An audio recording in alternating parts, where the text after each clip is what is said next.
Located on between 50 and 51st on Fifth Avenue is a prominent landmark of New York City. It is the seat of the Archbishop of the Roman Catholic Archdiocese of New York, and it's also, a parish church, and that is St. Patrick's Cathedral. You're looking on the outside of the church. It's directly across the street from Rockefeller Center, and St. Patrick's Cathedral could be considered one of the most visible symbols of of the Catholic faith in New York City and actually in the United States. So we're going to take a tour. We're going to go inside the cathedral. Right now this is just outside the church, the main entrance of the church. It's actually called the Latin area.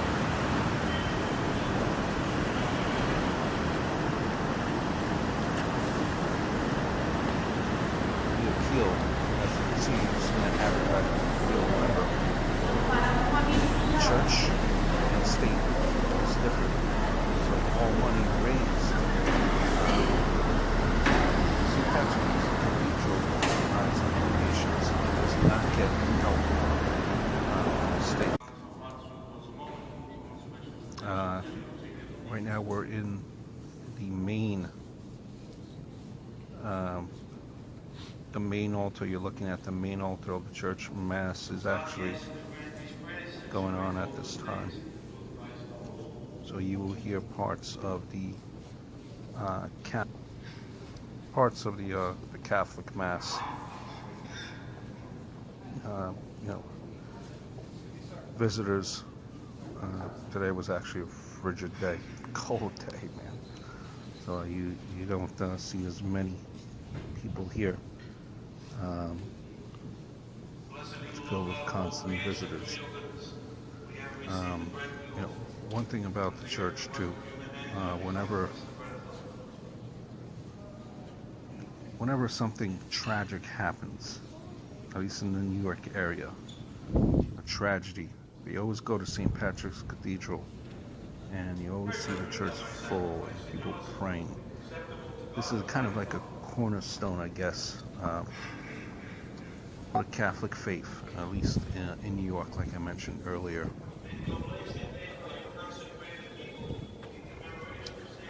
To the admission to get into the church, it's free. It's free. They do ask that you make a donation if you could. Find it in your give a few dollars, because again they rely on donations and are not funded by the state. There's a statue of St. Peter, and the best way as you see this video, one thing that I notice is the architecture. The stained glass windows, as you see there, it's magnificent. The ceilings, magnificent. The church too, this church was actually went through a restoration in 2012. It took 3 years, cost $177 million. Took 3 years. The cathedral rather, began, this current cathedral, work on it began in 1858, stopped during the Civil War service, and, resumed in 1865. It was completed in 1878, as you just seen the organ there. Now guys, I'll show you guys the organ a little bit better view of it later on. As we're looking here, you see various, this is on the sides of the main altar, various altars. going from the back of the church to the front of the church. Again, these are the sides of the main altar. Various adorations and statues, and you have a description of that particular statue, and that particular statue and what the saint was known for, what the saint is a patron of.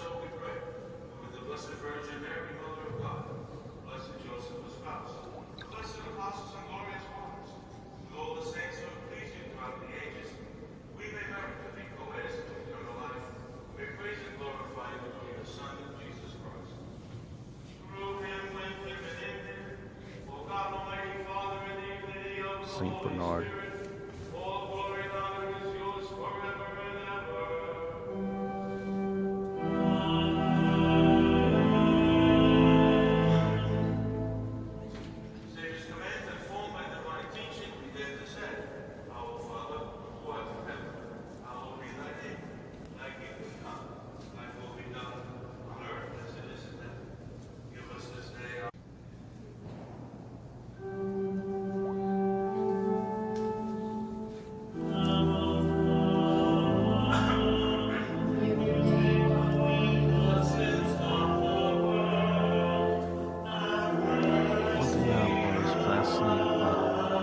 Fascinated by the history of the Mass, and it's evolved from where it started to where it is today. If you're seeing this video, you see that the priest is facing the audience. Take notice of that. Many years ago, when the Mass was said in Latin, and there are still parts that are, sometimes there's still parts of Latin in the actual Mass, like the hymn that you just heard.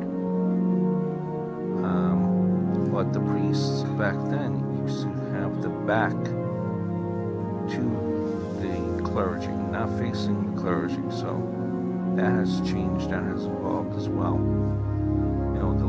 The music for worship, for church, is something I've always fascinated by. Really love music.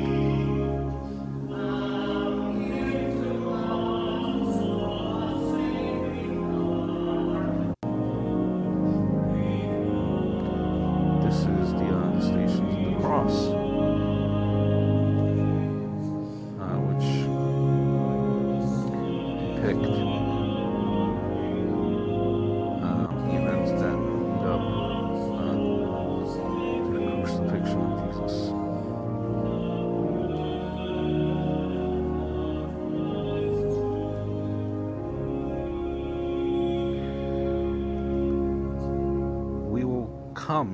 you'll see the entrance to a door. It's going to be you'll see it. We'll be there in a matter of moments. And these are it's a crypt where notable Catholic figures that served the archdiocese are entombed. And it's underneath the main altar, the high altar. People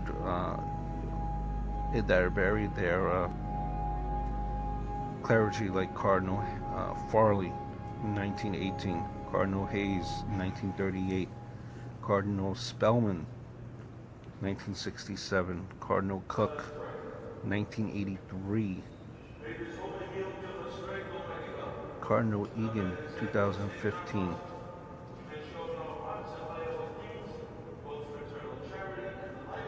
Also entombed there is Peter Toussaint. Cardinal O'Connor declared Peter Toussaint and Cardinal Cook to be servants of God, a step in the process of being declared a saint of the Catholic Church. Toussaint was declared venerable in 96 by Pope Pope John Paul II, and actually Archbishop Sheen was declared venerable by Pope Benedict on June 28, 2012.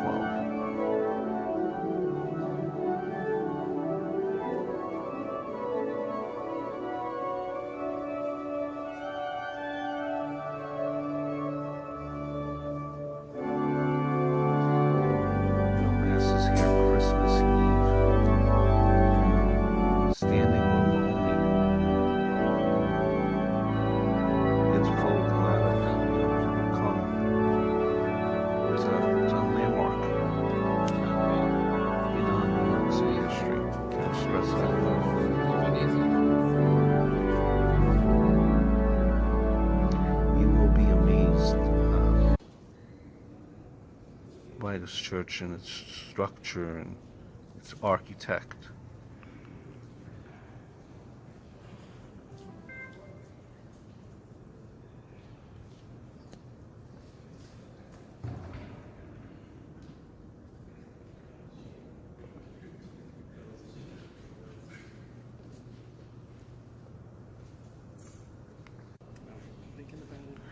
This is the crypt where I mentioned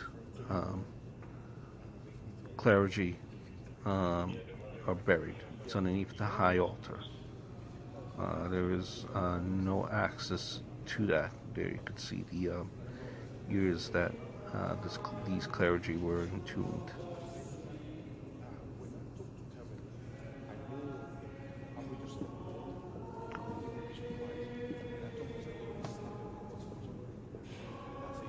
There's a prayer for the deceased.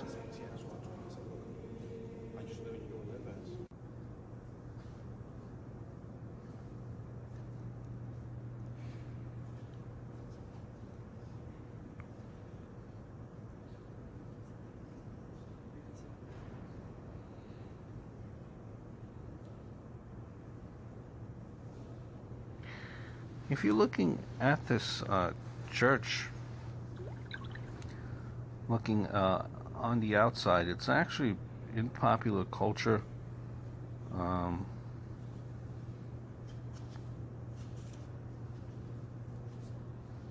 It's actually featured in movies, 90s film Gremlin, Empire of Dreams. The ringing of those church bells at the cathedral marked a pastoral revolution in New York City.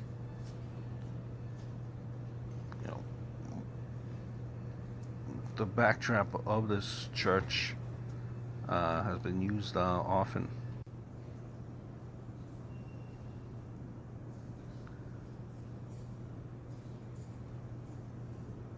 Masses were said here for Babe Ruth, Roger Maris, Billy Martin, Vince Lombardi,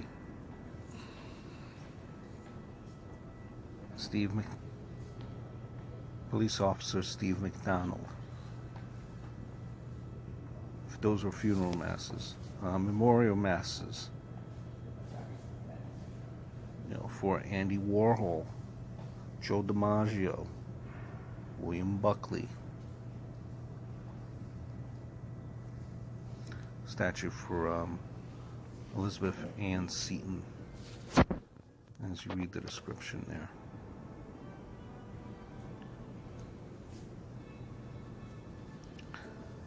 Do yourself a favor when you're here, spend some moments looking.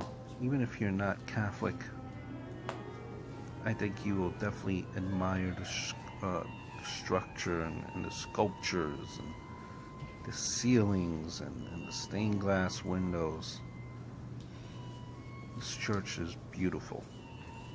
Hope all